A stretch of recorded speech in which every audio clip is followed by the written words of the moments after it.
Okay, we'll get started. So good morning, everyone, and thank you for joining our virtual STEGH Talk session. A few quick things to note before we begin. In an aim to reduce background noise, we're going to be muting everyone except Katie and Dr. Van Daalen. If you have any questions during the presentation, please type them in the chat field, and we will try to answer as many questions as we can during the Q&A. This session will be recorded and shared at a later date on our Facebook and YouTube channel. I would now like to introduce STEGH Foundation Board Chair Judy Thorner, who will introduce today's special guests. Hello, everyone, and welcome. Today is the type of day that we are grateful for Zoom, that we don't have to be out there driving in the snow. On behalf of the STEGH Foundation and the hospital, we welcome and thank you for joining us for today's STEGH Talks virtual session, Emergency Department, What Should I Know? It is my pleasure to introduce Katie Wheeler, who has been manager of STEGH's Emergency Department since 2017. Katie has been a registered nurse for 35 years, and prior to her role in our emergency department, she was the manager of ICU for 5 years. I'd also like to welcome Dr. Erica Van Daalen, Chief Emergency Physician at STEGH. Dr. Van Daalen has been here for 13 years, having spent 10 years in the hospitalist program and emergency, but now is solely in emergency. Dr. Van Daalen moved into the role of Chief Emergency Physician in 2019. Thanks so much for joining us, Katie and Dr. Van Daalen. Hi, thanks for joining us today. I hope everybody can hear me clearly. I am Katie Wheeler. I am the current manager of the emergency department here at STEGH. And as Judy mentioned, I am joined by Dr. Erica Van Daalen. I'm going to go through a couple slides just letting you know what you should know when you come to the emergency department and bragging a little bit about our wonderful department that we have here. So we moved to our new space in the North Tower January 25th, 2018, so almost 4 years ago. So we have a beautiful brand new department. We see approximately 150 to 160 patients a day. So prior to the pandemic started, we were actually seeing 160 plus and getting quite busy. But with the start of the COVID pandemic, we decreased significantly. In fact, we went down to our lowest ever was 68 patients in one day of April last year of 2020. Our record is 225 patients in one day, and that is over the Christmas holidays. Those holidays are fast approaching us. Our busiest time in the emergency department is generally speaking between Christmas and New Year's, so something to keep in mind. So again, we are seeing approximately 150 to 160 patients a day, which works out to be about 50,000 patients a year. So we're considered a high volume community hospital. We do participate in a program where we are compared to 74 other hospitals across Ontario. We rate number 3. We are number 1 in our time to inpatient bed, which is measured from the time that a physician decides the patient needs to be admitted until the time that they get to an inpatient bed within our building. We've been number 1 for over 8 years now. We are in the top 5 for all of the length of stay measurements, so how long you stay in the emergency department, regardless of how critical or non-critical you are. And we are below the provincial average in all of the measurables, including the ambulance offload time. Yes, Kenzie. Sorry to interrupt. I guess there's some people who are hearing feedback noise, so Amanda's going to run down a headset down to you. So she's just on her way. Oh, okay. Sorry to interrupt. Sorry about that, everyone. We'll just pause for a minute if that's okay. While we're paused, is there any questions in the chat in regards to our new department while we're waiting? I don't see any new questions, just that there's a little bit of feedback sound. So I apologize for that. We use our Zoom for most of our meetings here at STEGH.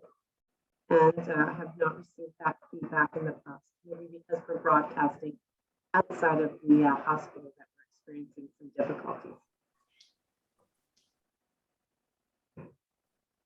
I'm a long way from Amanda. Do I have the same thing with my microphone? You're fine, Erica. I'm clear. Okay. Would you like to continue, Erica, with the next slide? Yeah, I can continue on. Yeah, so we're graded every month against our comparator hospitals. And so these are performance indicators that we try and build our efficiency processes around. And so we do quite well with our against our comparator hospitals. We're number one in inpatient bed, which is when I see a patient, decide to admit, do the admission orders, they're up to the floor in 60 minutes, which I think if you've been to other larger hospitals, there's a lot of wait time in the emerge waiting for a bed to open. And so that's a huge boon for us. And it certainly keeps the flow of our department really, really healthy. And as far as other things that we're measured against is ambulance offload times, how quick we are to see patients when they first arrive. So all of those measures we do quite well against our comparator hospitals. Katie, how is your mic now?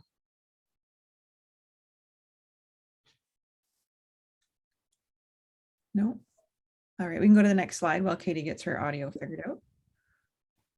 I don't think I can advance though. There we go. There we go. All right. So currently right now, I mean, COVID has put a bit of a change on how we enter the emerge. So we are screened first as far as COVID-like symptoms. And you're asked to clean your hands, change out your mask. Accommodations are given for mobility issues or people who are in distress are taken immediately in beyond the screener station. But ultimately, this provides an ability for us to kind of help differentiate cold, which is non-COVID symptoms, versus hot, which is more COVID-like symptoms. The screener will then kind of take a very brief symptom assessment, provide you with a slip to give to a triage nurse and accordingly break that down. Oh, that went the wrong way.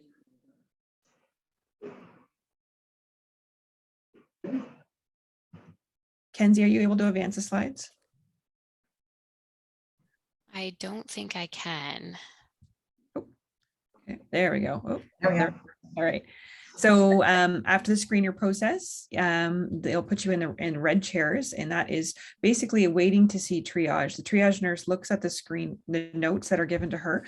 And so triage is not a first come, first serve. And I think that's a common misconception. The triage nurse will look at the voice complaint and then triage according to how severe she may think you are. And that sometimes causes frustration in the lineup for sure. But again, we are an emergency department that sees the highest acuity, most ill first, and leaving the less acuity or less ill to wait to be seen. Thanks, Erica. I think I'm all set. Are you hearing me better now? Perfect. Yeah. Okay, thanks. One of the things we do ask when you arrive at triage is to have your health card ready. Our triage nurse will ask for it. They will need it to get you started. If for some reason you have forgotten it, we can manage, but it does make things much easier if you have your health card. And certainly in this colder weather, if you're waiting for a moment to see our triage nurse, we do ask that you remove your winter coat. We will be checking your blood pressure at triage, and it just makes it easier if you've taken off those big extra warm layers.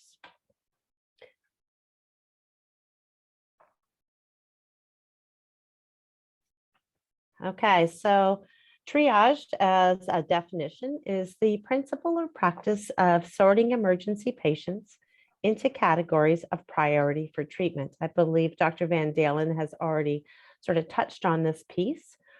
We use the Canadian Triage Acuity scale. It is a validated scale that is used nationally across the country. And based on that critical visual assessment we have of the patient in front of us, what their presenting complaint is, and what their vital signs are, we will assign them one of 5 categories. And as you can see there, level 1 would be a resuscitation patient. Chances are you're not waiting too long at triage to get everything finished. You'll go straight to a room. Level 2 is an emergent patient. Level 3 is urgent. Level 4 is less urgent. And level 5 is not urgent at all. Some of the things our triage nurse can do while she has you at the triage station is she can implement some medical directives. And these are physicians orders that have been signed off by our physicians that if X presents itself, then you may do Y, which is the directive part of it. So that could include blood work, could include starting an IV, could include an ECG. So if you present with any sort of chest pain, whether it be shoulder pain or strain, we still will do an ECG. We can order some x-rays for you, and we can also give you some very simple medications at the triage, Tylenol, Ativan, to help relieve, or ibuprofen, Advil, to try and relieve some of that pain. Once you've been triaged, you will go around the corner and meet with one of our lovely registration clerks, where they will validate your OHIP card. Also, we'll take funds if you are in a self-pay option. So basically, if you are self-pay, you're going to be looking at a charge of about $500 just for the visit and the charge for the physician to see. That doesn't include costs that would be related to any of our diagnostics, which include lab work, x-rays, CT, ultrasound. So if you've ever had an emerge visit, be very thankful for your OHIP. Once you are registered, you will either be redirected to the waiting room or brought into the main department. Our clerk may also redirect you to our diagnostic imaging department if our triage nurses decided that an x-ray is required. If you arrive by ambulance, we get approximately 14 to 25 ambulances a day. Our record is 35. Again, even if you have OHIP, the cost for an ambulance is $45. We have a very strong relationship with our local EMS paramedics. They radio into our department prior to arriving for each and every trip that they come in. We have that nice warm covered garage, so it makes it for a much smoother transition into our department. We have a second triage nurse that works in the main department, and she meets the EMS crew in the back hall for assessments and disposition. So that's usually direct into a room, but it may mean a triage and out to the waiting room. We've also just started a program with our local Medivie paramedics, which are the St. Thomas paramedics, called Fit to Sit. Our EMS partners use the same CTAS or triage scale that we use.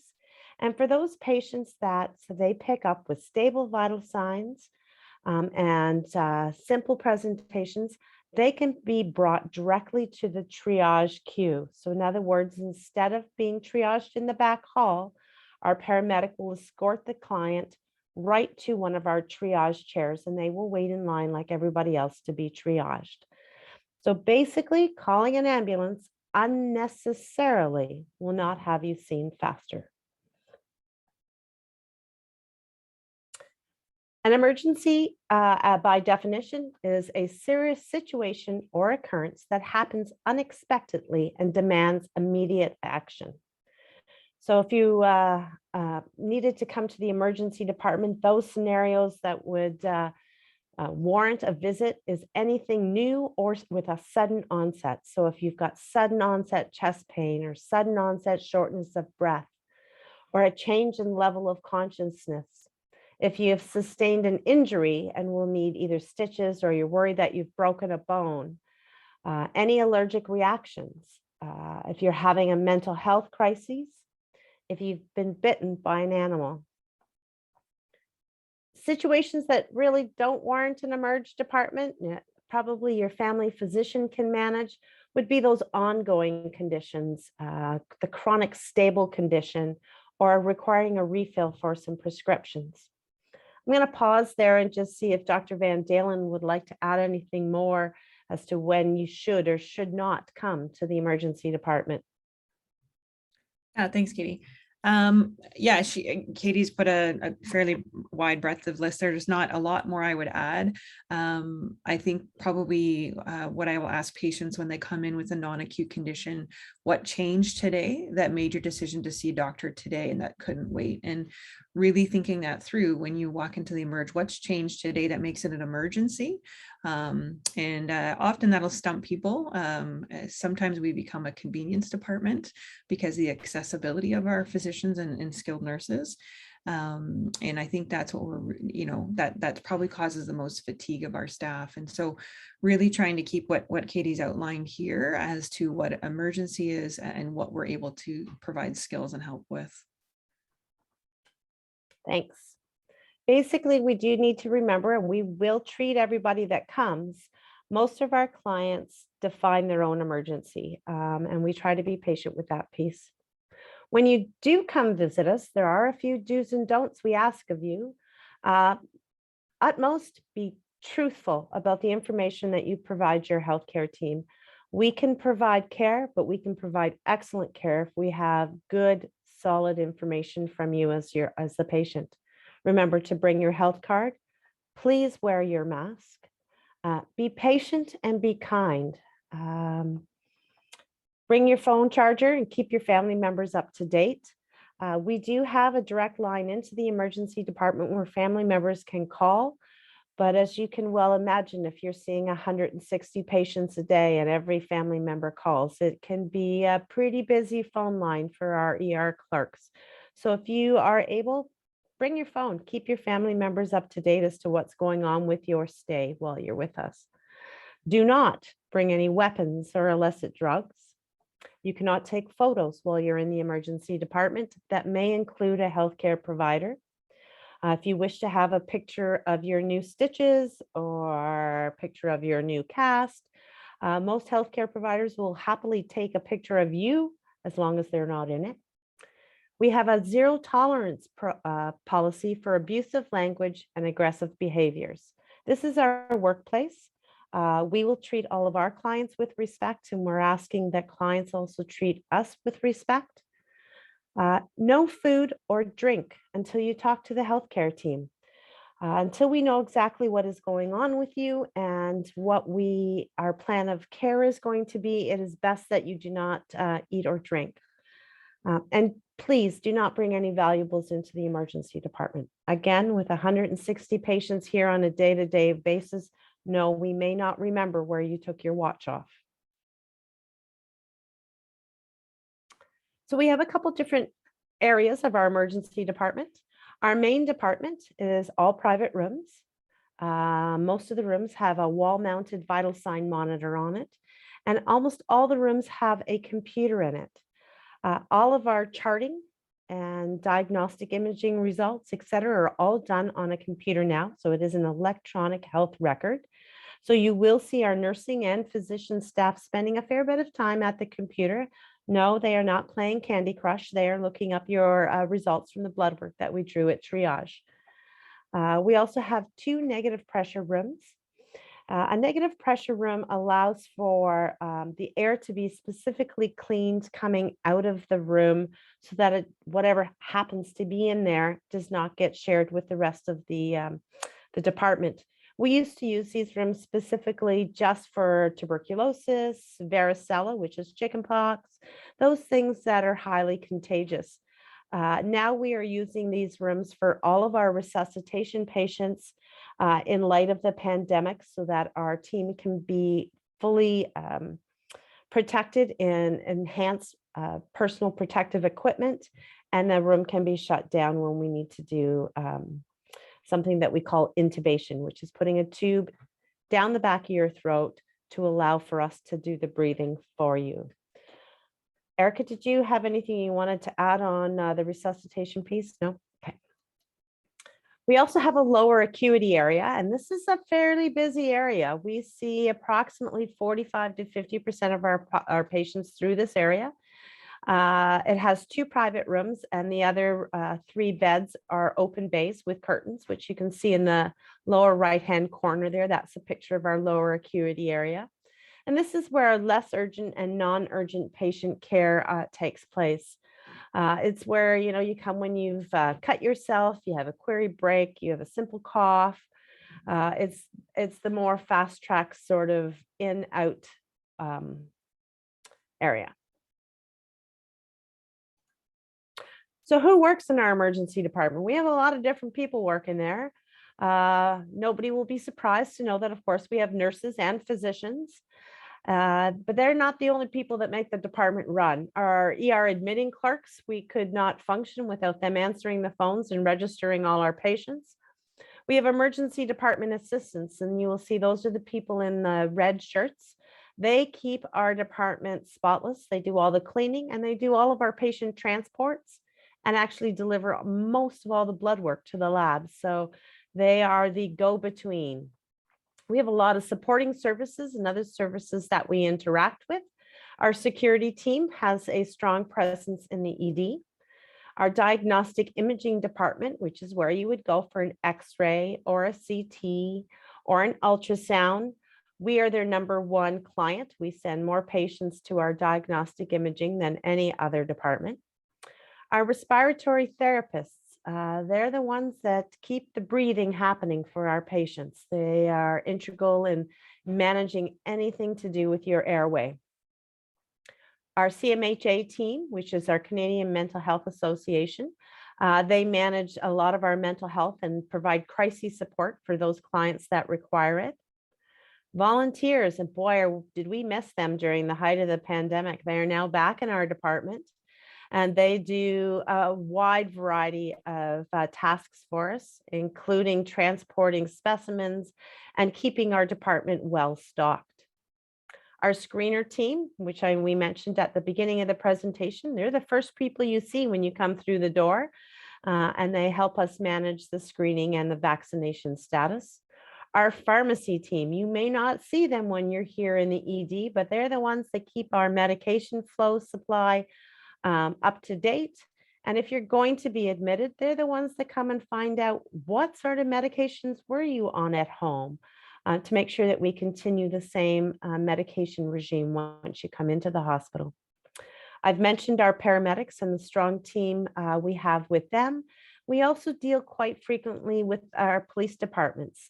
St. Thomas Police Services is quite often seen in the ED and are actually at our beck and call should we feel that there is a safety concern.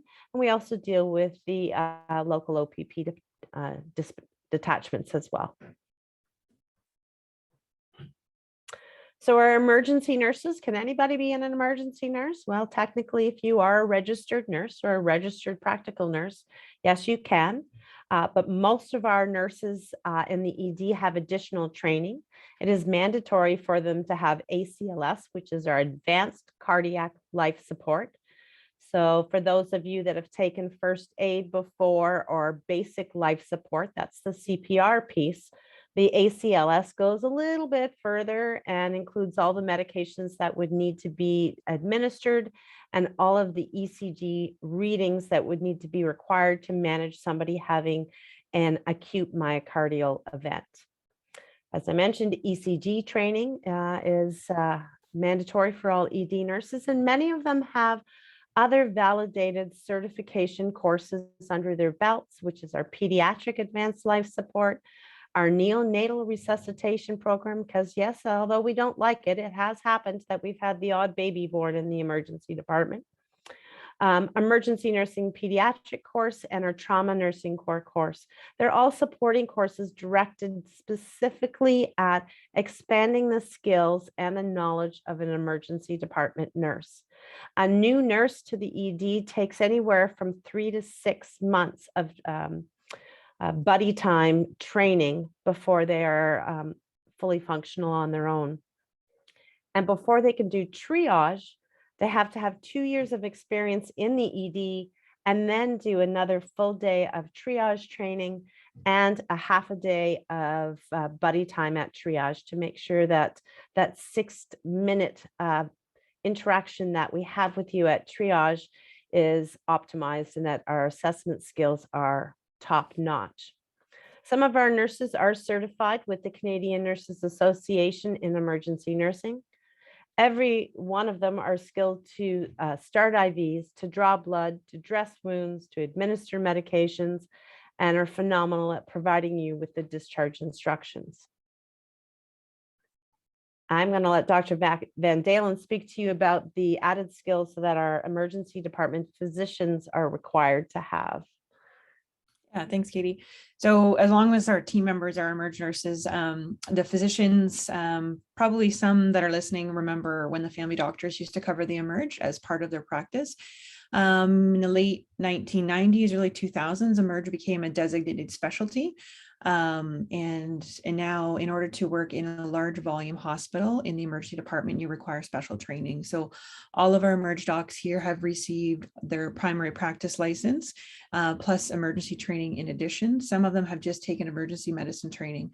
And so that comes, you can imagine, as we progressed in treating our chronic illnesses, we are seeing more and more complex patients, and that does require specified training. So alongside the nurses getting training for peds and adults, we do the same thing in a more medical streamlined. So pediatric advanced resuscitation. A lot of us have what we call POCUS training, which is point of care ultrasound, which has significantly improved our diagnostic skills to understand the diagnosis right there as you're standing there at the bedside, to look at a gallbladder, to look at a kidney stone, to look at the lungs, to rule out different diagnoses, to allow us to target our treatment better.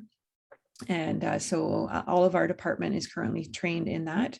And then we all go back and do specific, by our college mandate, we need to get a certain number of credits each year. And we all focus this on emergency medicine skills.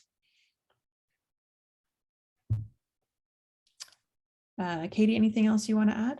I don't think so, but I hope I've conveyed to our public the pride that both Dr. Van Daalen and I have in our emergency department team here, and in our ability to meet anything that is presented to us. We do care from our newborns right up until 90s-year-old. We have every presentation under the sun presenting to us. And yeah, I hope this little bit has prepared you a little bit more. Should you need to come visit us, we are here. We are open 24 hours a day, 365 days of the year. We never close. So we're always here to treat our local community. And hopefully you'll get a smile or a word of kindness when you come as well. Does anybody have any questions for us? If anyone would like to ask Katie or Dr. Van Daalen any questions, please feel free to unmute yourself or type it in the chat box and we can read it.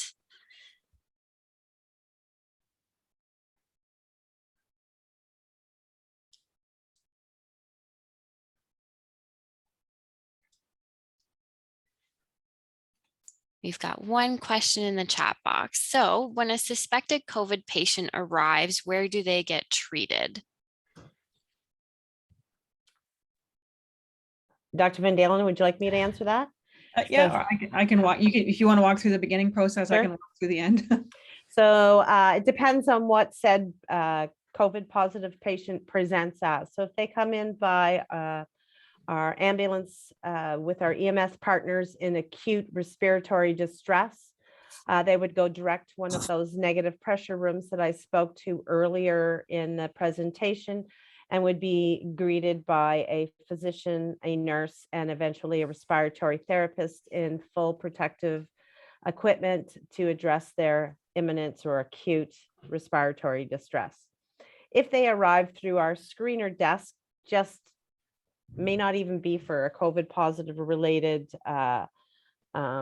presentation, but if they present to the screener desk and answer the question, yes, I have tested positive to COVID within the last 14 days.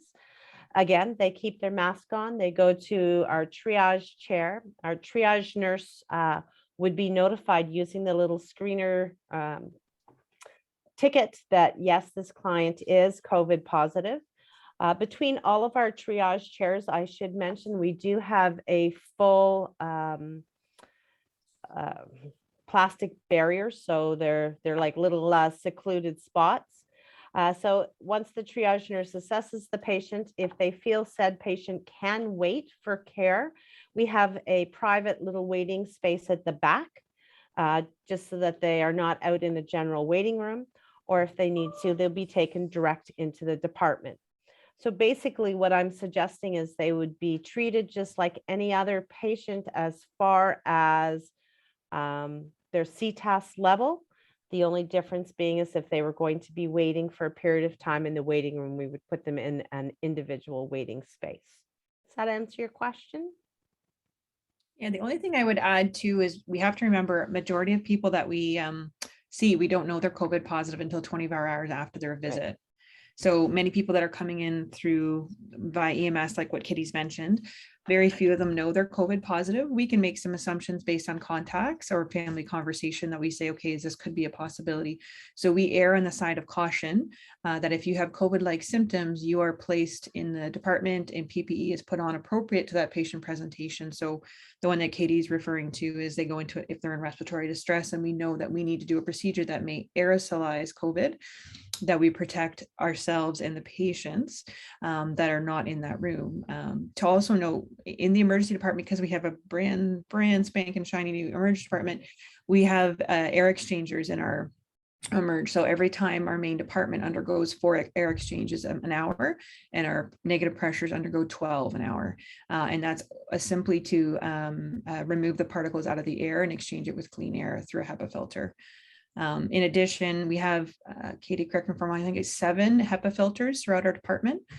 So if we believe that room has a patient that is highly likely to have COVID, but we don't have a positive diagnosis, the HEPA filter is turned on in addition to our current air circulation. Amazing. Thanks so much, you two. Another question. STEGH's new emergency department was built pre-pandemic. How differently could it have been configured if it was built post-pandemic? Great question. Oh, if you only have that hindsight, right? Actually, we are very fortunate that the one negative pressure room that was built when the department was built is state of the art. It is absolutely set up beautifully. Prior to the pandemic, persons in our maintenance department had the foresight to predict that we may need more than one negative pressure room. So they purchased a system that allowed us to transform one of our trauma rooms, which is a bigger than normal space, into a second negative pressure room. Ideally, it would have been nice to have had both those trauma rooms negative pressure, but I will tell you that we are certainly fortunate to have the new space because they're all private rooms in the main department.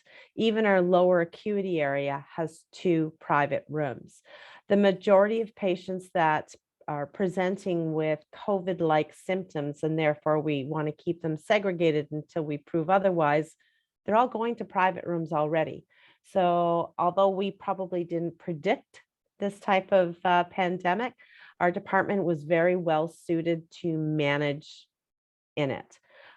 We also had the luxury of having a heated garage. So at the very beginning of the pandemic, before we really understood the aerosolization of the COVID virus, we were actually performing some of our higher risk procedures outside, first in a tent and then in our heated garage.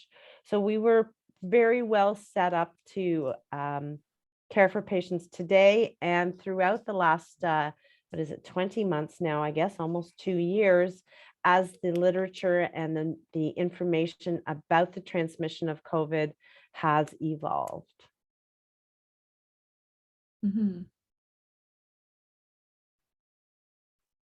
Okay. I think there's another question in the chat here because I've opened it as, what are the most challenging aspects of running the ER on an ongoing basis? That changes day to day. I have approximately 110 to 120 staff working in the emerge department. Plus there's another, are we up to 27 physicians, Dr. Van Daalen? Around there, close to there. So we certainly are in a time of a nursing shortage. And so recruitment and retention are always high on the agenda for a day-to-day basis. We are fortunate with our excellent metrics in our emergency department, and with it being a brand new space, we do tend to attract some very skilled nurses. So hopefully that will continue. And the basic supplies, because we can manage anything from a post-op surgical patient to a pediatric patient. We need to have all different sizes of absolutely everything, from checking your eyes to checking your toes. Our supply room is astronomical. And as with many industry right now, we are experiencing supply issues with certain items. If you follow the STEGH Facebook page, you would notice that a while back we had a cry out for used crutches because there was an aluminum shortage and there was a limited number of crutches coming through to the ED. So just changing our practice to appropriately cleaning those new crutches and putting new foam barriers on the arms and the hands to meet the cleanliness needs for the next client. Just that little process took quite a while to get underway. Thankfully, we do have crutches arriving on a regular basis again now, but there's other items that are on back order. So the supplies, the people, and unfortunately, I probably have deal with 2 to 3 family complaints a week or patient complaints a week. I very rarely ever get a client calling up to tell me what a phenomenal job we've done here in the Emerge department. But if for some reason we do not meet your expectations, the calls come through. Yeah, I can echo what Katie said. She has much more of a broader responsibility for the materials and the management of the RN, which is a much bigger team. My team's a lot smaller, but still, yeah, there's significant drain. This last 20 months has been exhausting on everyone in there. And the complexity of illnesses coming through, trying to balance virtual care safely with our primary care and us providing backup has certainly taken a toll on some of us. And I think I think our hope is that the next 12 months are looking a little brighter, that we can kind of determine what a new norm is for us, a new volume. Like we are seeing a large volume increase. Yeah, so we're hopeful the next 4 to 6 months will improve our teamwork, and that we'll find a new balance. It certainly has been a very stressful last 2 years for our team. Yeah. Okay, I think I've covered all of the questions in there. Is there anything else anybody would like to know about our wonderful emergency department here at STEGH? Okay. Okay, wow. Thank you so much, Dr. Van Daalen and Katie, for your presentation. It was so amazing. And thank you for working through those technical difficulties with us, and to everyone who shared their patience with us. 'Tis the perks of sometimes using Zoom. But again, thank you for sharing your knowledge and expertise with us. Your presentation was super engaging and gave us an exciting firsthand look into STEGH's emergency department. Right now, we're actually raising money to help provide life-saving equipment for the emergency department and other care areas across STEGH. As you heard today, equipment is very important in taking care of you and your loved ones should you ever need care at your hospital. From the bed you sit on to the vital signs monitors used, the equipment is essential in your care. So I hope that if you can, you consider making a donation, and we will send you details after this STEGH Talks session if you're interested. And bonus, your gift will be matched until December 31st. If any viewers have any comments or general feedback, please feel free to email us at foundation@stegh.on.ca. STEGH Talks is a series of presentations that the Foundation, in partnership with the hospital, will be hosting regularly. We want to wish you a very happy holiday season and hope you'll check your emails for details about January's STEGH Talks session. We hope you all take care and have a very happy new year. And thanks again for joining us. Thank you.